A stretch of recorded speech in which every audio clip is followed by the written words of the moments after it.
Hey, welcome back to the video. കുറച്ച് സമയമായി ഞാൻ പോസ്റ്റ് ചെയ്യാതിരുന്നത്.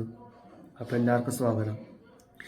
ഇന്ന് ഞാൻ സംസാരിക്കാൻ പോകുന്നത് നമ്മൾ എന്തുകൊണ്ട് ഭൂതകാലത്തിനെ പറ്റി ചിന്തിക്കാൻ പാടില്ല. Why we must not think about the past.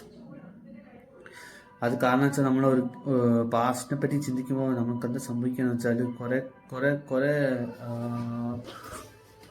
സമയം നമുക്ക് ഓവർ തിങ്കിങ് വരും. ഓവർ തിങ്കിങ് കാരണം നമ്മുടെ മൈൻഡ് നശിക്കപ്പെടും. നമുക്കൊന്നും ചെയ്യാൻ കഴിവുണ്ടാവില്ല. നമ്മൾ ആകെ കുടുങ്ങി പോകും. ആ ഒരു ലൂപ്പില്ലേ, മൈൻഡ് ലൂപ്പിൽ നമുക്ക് കുടുങ്ങി പോകും. അപ്പോൾ നമ്മൾ എന്താ ചെയ്യേണ്ടത് വെച്ചാൽ ഇപ്പോഴും നമ്മൾ പ്രസൻറ്റിൽ ജീവിക്കാൻ നോക്കാം. Live in the present. പാസ്റ്റിൽ ഒരിക്കലും നമ്മൾ ജീവിക്കാൻ പാടില്ല. പാസ്റ്റ് അതൊരു പ്രിസണാണ്. നമ്മളതിൽ കുടുങ്ങിയാൽ പിന്നെ നമുക്ക് ഒരിക്കലും ഇറങ്ങാൻ പറ്റില്ല. നമുക്ക് ഭയങ്കര ബുദ്ധിമുട്ടായിരിക്കും. അതുകൊണ്ട് നമ്മളെപ്പോഴും പാസ്റ്റിൽ ജീവിക്കരുത്. പാസ്റ്റ് ഒരിക്കലും ജീവിക്കാൻ പാടില്ല. നമ്മളെന്താ ചെയ്യേണ്ടത് വെച്ചാൽ എപ്പോഴും പ്രസൻറ്റ് മൊമെൻറ്റിൽ മാത്രം ജീവിക്കാൻ നോക്കാം.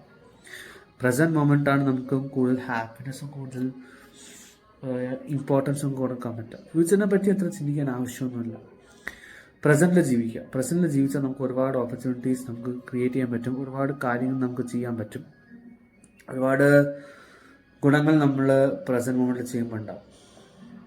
അപ്പോൾ നിങ്ങൾക്ക് അത് മനസ്സിലായെങ്കിൽ സന്തോഷമുണ്ട്. നിങ്ങൾക്ക് ഈ വീഡിയോ ഇഷ്ടപ്പെട്ടാൽ ലൈക്ക് ചെയ്യുക, ഷെയർ ചെയ്യുക, സബ്സ്ക്രൈബ് ചെയ്യുക ആൻഡ് കമൻറ്റ് ചെയ്യുക. Okay, adios.